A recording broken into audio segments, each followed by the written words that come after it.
pintura itim saka puti. Nakikita natin ito eh.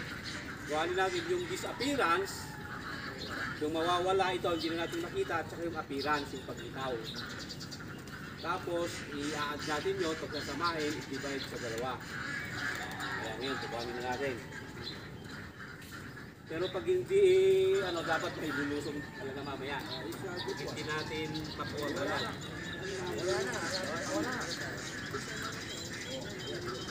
Ito kasi meron siyang graduation ito. Sa centimeter ito, 10, 20, 30, 40, 50 hanggang 1 meter. Oh.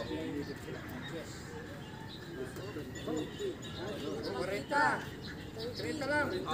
Depende kasi sa lino ng mata ko ninyo yan ha.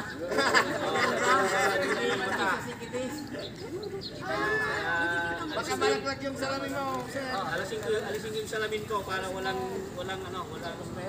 Yun lang, tama lang. Dali.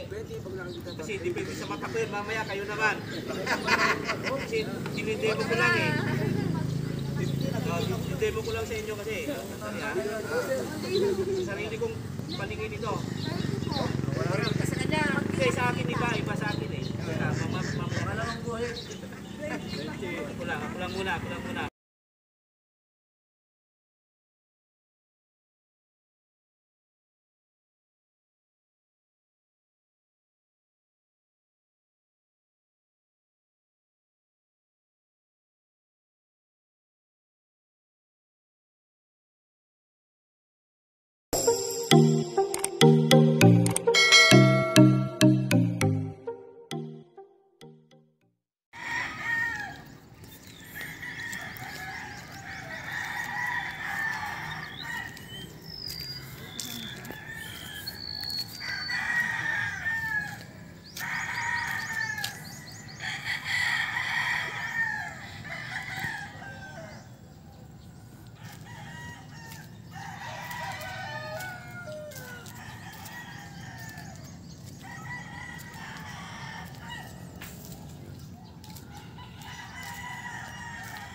Sa mapagpalang araw po mga kagri, mga kasaka.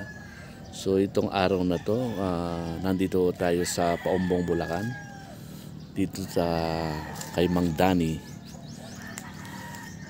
So yan po, nakikita po natin ang kanya lugar dito. So dito tayo ngayon para sa isang training para do sa practice sa water for aquaculture, no? So ito po ay pa-training ng ating ahensya ng agrikultura para sa BIFAR at ng kay Sipag Bilyar, no? Kay Senator Bilyar po Foundation. So nandito tayo para itong morning na to ay para magkape, no? So bali 4 days po tayo rito. So ayan.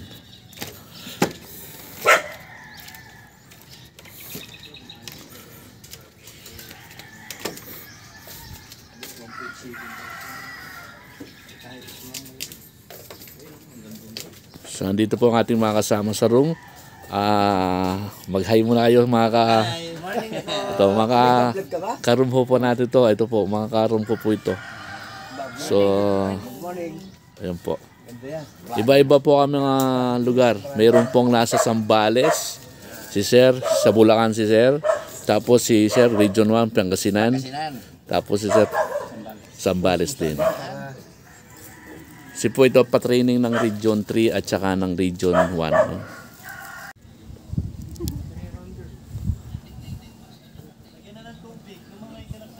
So mga kaagri, nandito tayo ngayon para sa hands-on training ng ating mga participant dito. So kasalukuyan po na nilang ginagawa itong parang half a net sinasabi natin. So ang sukat nito ay nasa 3 meters by 7 meters. So ayan po, kasalukuyan nilang tinatahi ng ating mga participant. So hinihintay lang po ang isang parte nandito sa pinakailalim niya yung gagawin flooring nyo. So hintay lang po natin yung isang yun, tapos gagawin na tatahiin po natin.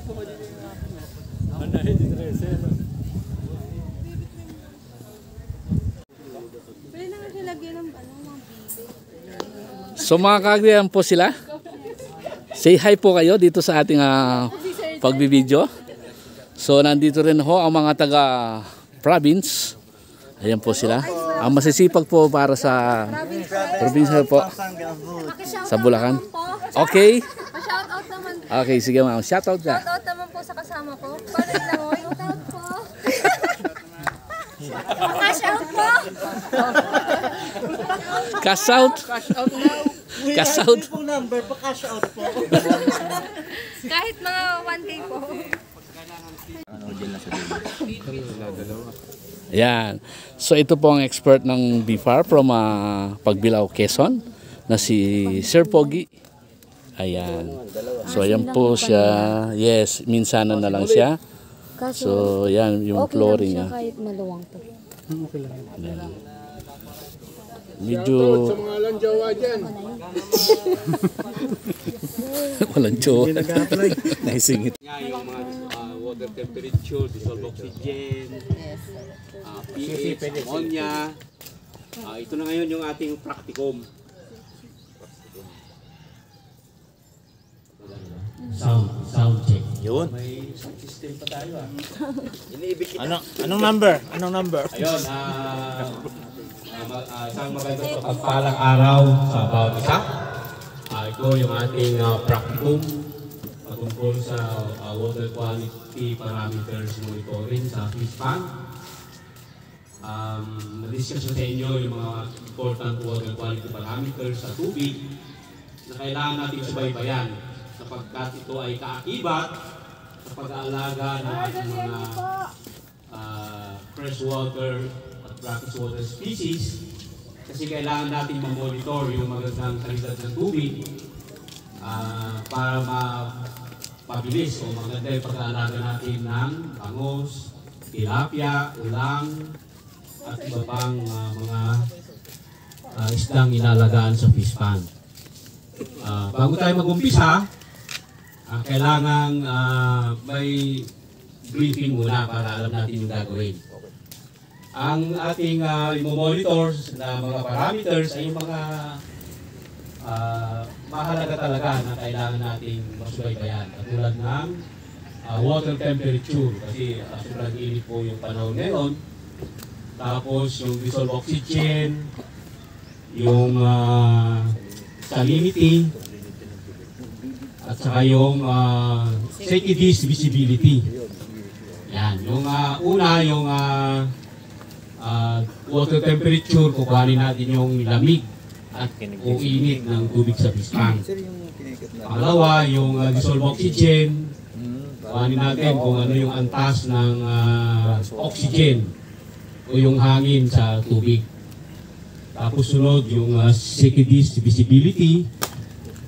Ito yung ginagamit, yung CKD's mismo. Kukuha natin yung labo o linaw ng tubig sa pispan. Tapos yung salinity, yung alat naman ng tubig sa pispan. Kasi itong pispan ni Mang Dani, sa ngayon ay maalat daw, kaya kailangan malaman natin kung gaano kaalat yung tubig.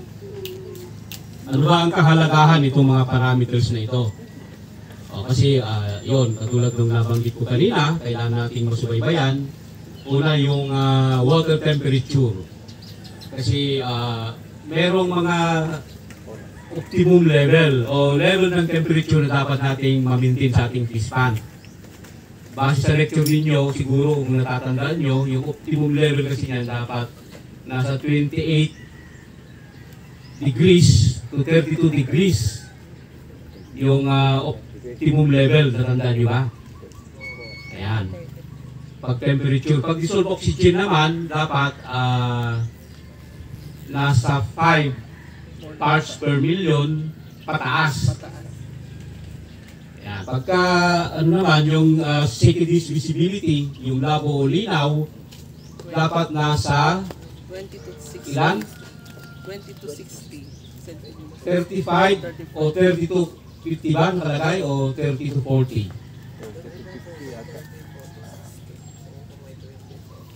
May 20? Hindi. Pero ayon kay Boyd, yung sa ating libro, sa limnology. 30 to 40 ba o 30 to 45? O, ganun.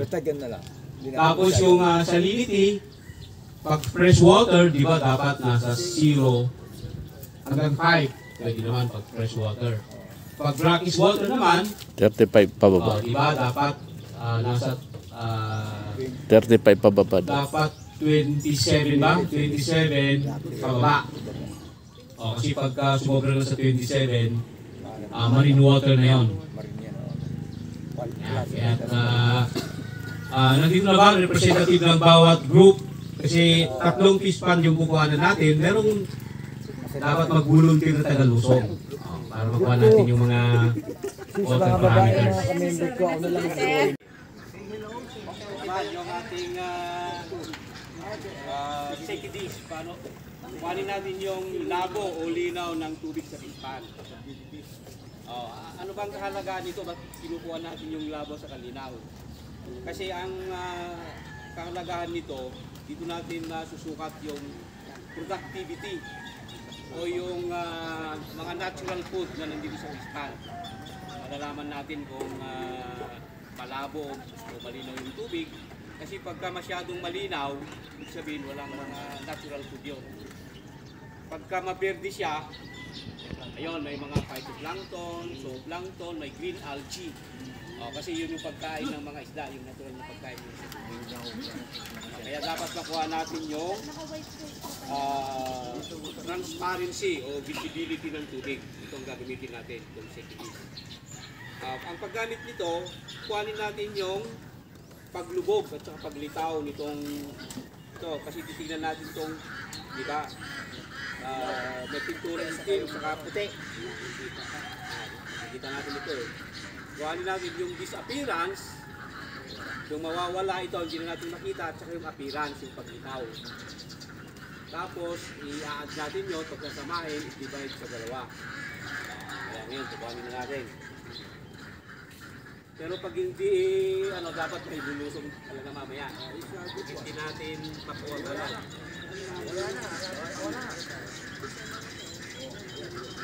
Ito kasi meron siyang graduation ito.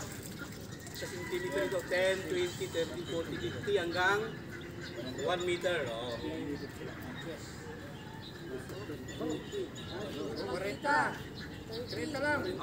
Depende kasi sa lino ng mata po ninyo yan ha.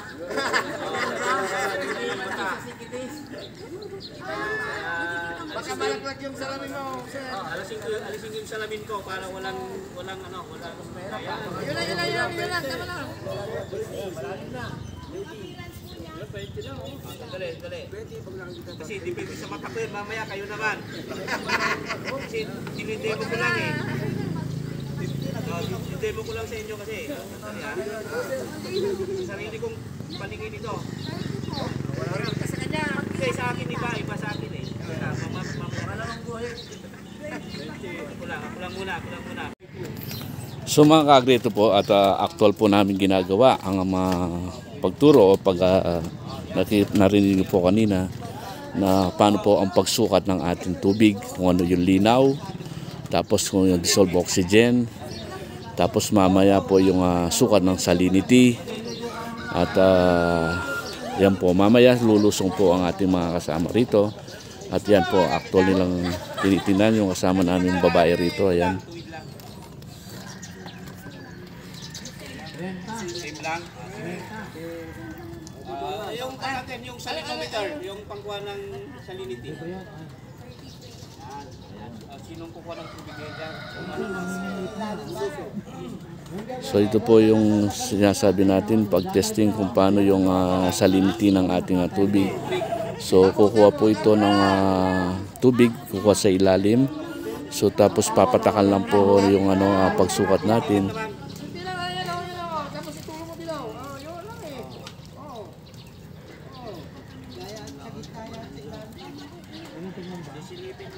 Yan po, sisilipin ho yan. Tapos mayroon din hong sukat.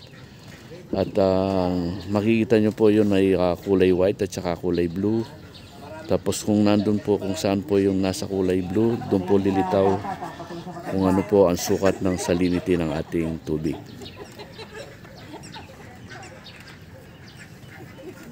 So dun sa paglubog naman po kanina ay dahil po mayroong kulay yung kulay black at saka white. So sinusukat po dun, tapos mayroon po sukat, titingnan kung ano ang lalim ng linaw ng ating tubig. Kasi yun ang sinasabi ko sir, ang daming busit. Kasi lilipat tayo sa pan 2 mamaya. Ayan? Oo, tama po.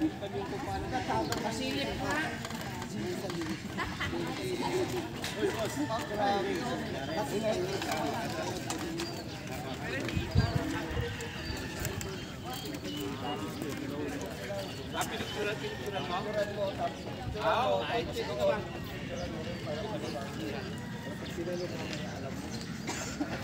Masilip nga po. Ayan, hugasan natin po ulit tayo ng pan. Please like, subscribe and hit the notification bell.